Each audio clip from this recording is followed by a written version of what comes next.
Welcome back, beautiful tri-state area. You're listening to A Moment of Zen right here on 710 WOR, the voice of New York, iHeart Radio. I'm your host, Zen Sams. Up next in our female Trailblazer segment, brought to you by Dominari Financial. Today in the WOR studios, live from iHeart headquarters here in Midtown Manhattan, we're featuring the awesome Natalie Dawson, co-founder and president of Cardone Ventures, a thriving company that has generated over $100 million in revenue without any startup capital or external funding since its inception in 2019. With her expertise in people management and her passion for empowering entrepreneurs to reach their personal, professional, and financial aspirations, Natalie is also a best-selling author of the book Teamwork: How to Build a High-Performance Team, and the host of the popular podcast Building Billions. She's committed to sharing specific scaling strategies that help individuals succeed through the growth of their businesses. Today, we're chatting leaders versus bosses, investing in yourself, and should you aim to be a likable boss? So, what does it mean to be a leader? Well, some people may answer that a leader is someone who receives a position of authority and provides orders. However, this describes a boss, not a leader. The key differences between a boss and a leader are that a leader develops their skill set to gain followers who willingly commit to their mission. Positive influence and impacting others' lives are two of the most distinguishing factors. And according to Forbes, when one leads, it's necessary to stand up for your values despite what others may think or feel. Don't hold your team back by wanting to be the likable boss. It's not your team's fault they're stuck. Your people problems are your fault, quote unquote. Natalie was recently caught telling a magazine. Now, truth can be a hard pill to swallow, but the benefits are worth the bitter taste. The more comfortable you become with being uncomfortable, the stronger your business will be. Again, advice from the awesome Natalie Dawson. She uses all of this to her advantage. And the result, well, a booming empire. Welcoming now to the show is the beautiful Natalie Dawson. Welcome to the show, stunner. Thank you for having me. What an introduction. Absolutely. I'm so excited that you've made your way all the way here to iHeart headquarters to chat with me and chop it up and give people some good old advice. So let's get to it. Effective leadership, Natalie, is increasingly essential in the workplace as more and more employees right now leave otherwise excellent companies over one resolvable element: bad bosses. And according to a study by Good Hire, 82% of all surveyed professionals would potentially quit their job because of a bad boss. So tell me, what are your top leadership tactics when advising businesses? What's so important for quote unquote bosses to remember is the contract that the team member came into the organization signing. They are there not to make friends with people. They're there not to, just hang out and have fun happy hours.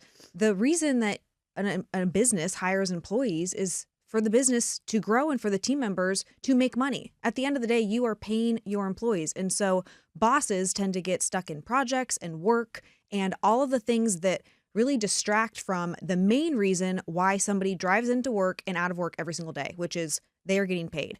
So when a team member knows that their boss is actually focused on not just ensuring that they get paid for the work they're doing, but also accelerating their growth, paying attention to what their goals are, you no longer have a team member who's potentially disengaged and doesn't really know what they're doing. You have their interest, but most bosses just think that they're bosses. They're supposed to manage projects. They're supposed to manage timelines. They should be figuring out, how do I ensure that every single team member that's around me is successful in whatever terms success mean to them? Does that mean family time? Does that mean more money? In most cases, it is money. And a lot of people don't want to talk about money. They feel like it's weird to have those conversations with their employees.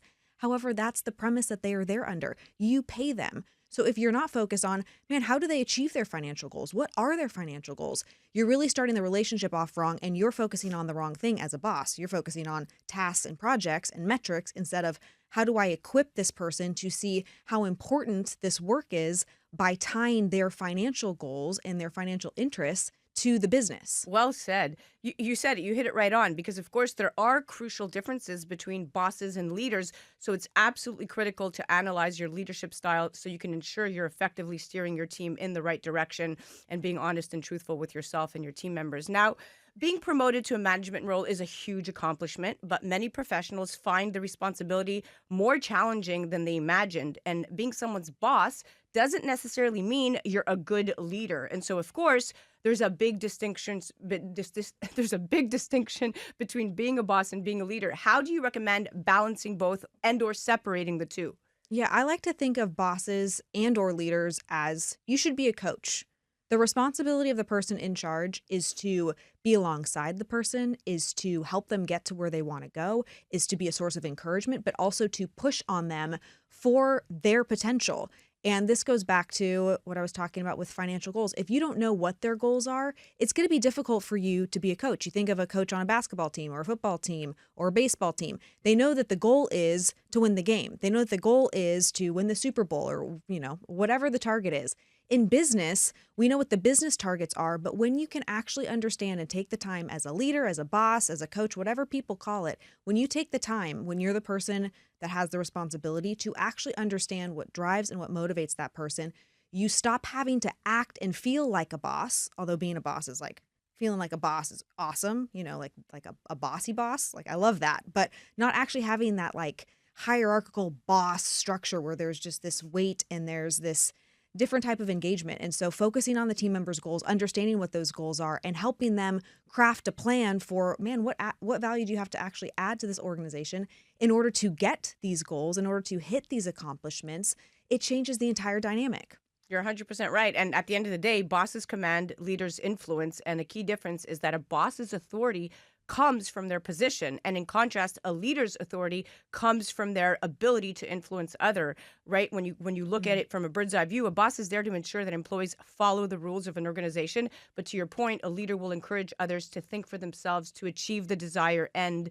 So finding that balance and being realistic with capabilities is extremely key. Now, let's chat bosses explain, leaders inspire concept. So you shouldn't just explain a task and leave it in your employees' hands. In fact, I say a boss ensures you understand your work while a leader supports and guides you through it. What do you say to this? I totally agree. Bosses are just taskmasters, and they think of themselves as having to micromanage every little activity, every little task, every single thing that's happening inside their department, inside their organizations.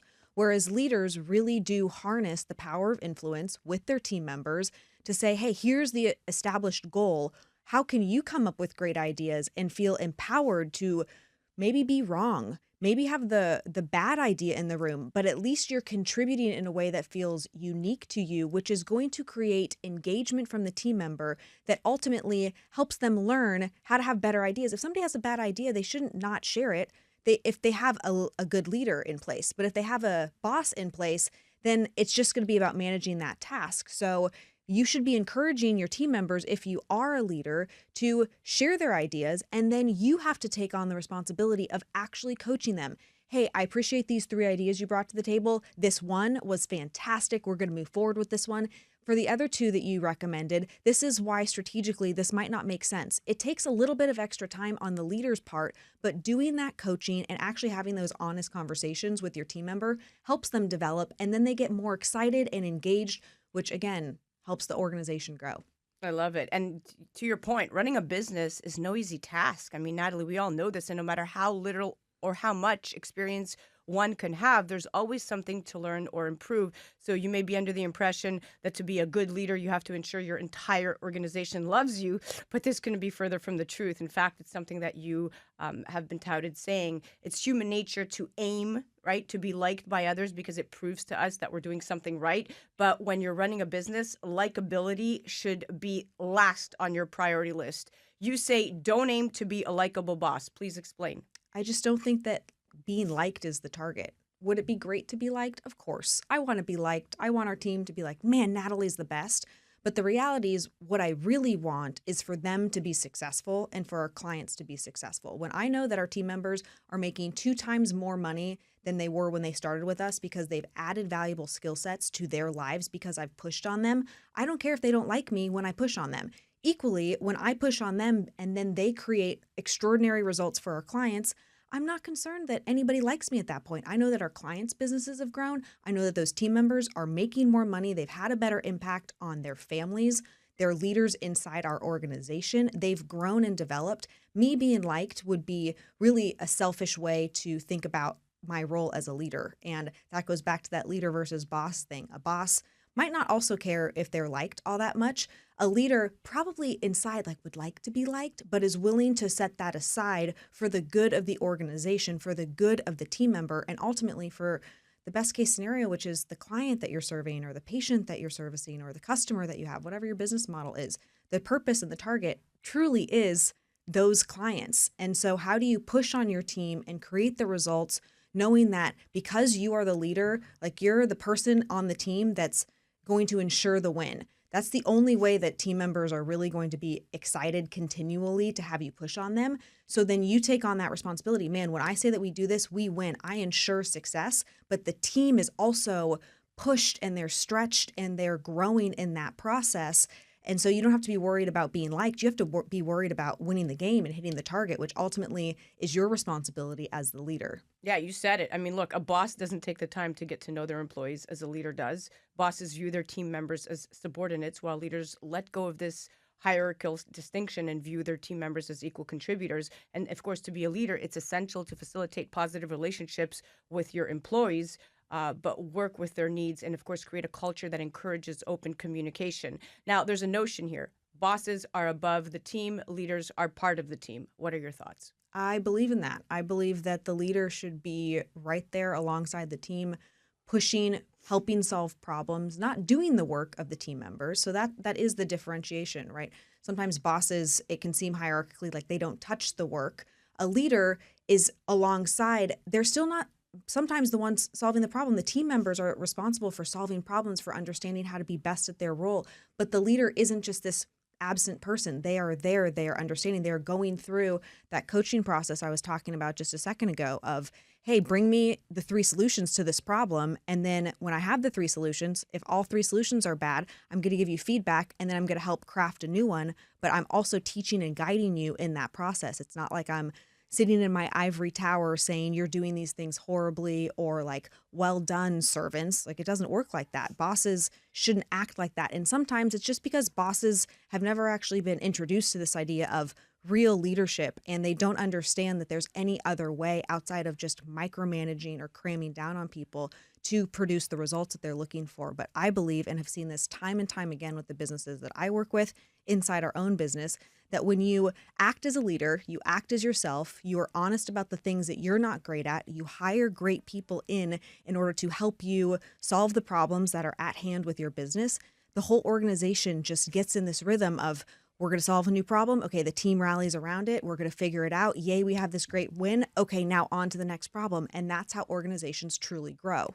Well said. Well said. Well, we are out of time, but I think we covered so much and you are so insightful. You are quite the boss and you are so full of knowledge. I'm so excited that we had a chance to meet and chat today. It was incredible. Thank you so much for having me.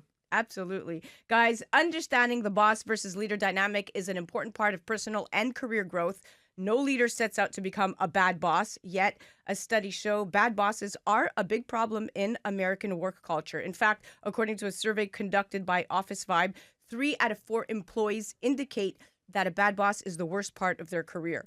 That was our female Trailblazers segment brought to you by Dominari Financial, live from WR Studios right here at iHeart headquarters in Midtown Manhattan. That was the amazing Natalie Dawson. Check her out at CardoneVentures.com, at TheNatalieDawson.com, and you can check her out all over the gram, TikTok, and YouTube at Natalie Dawson.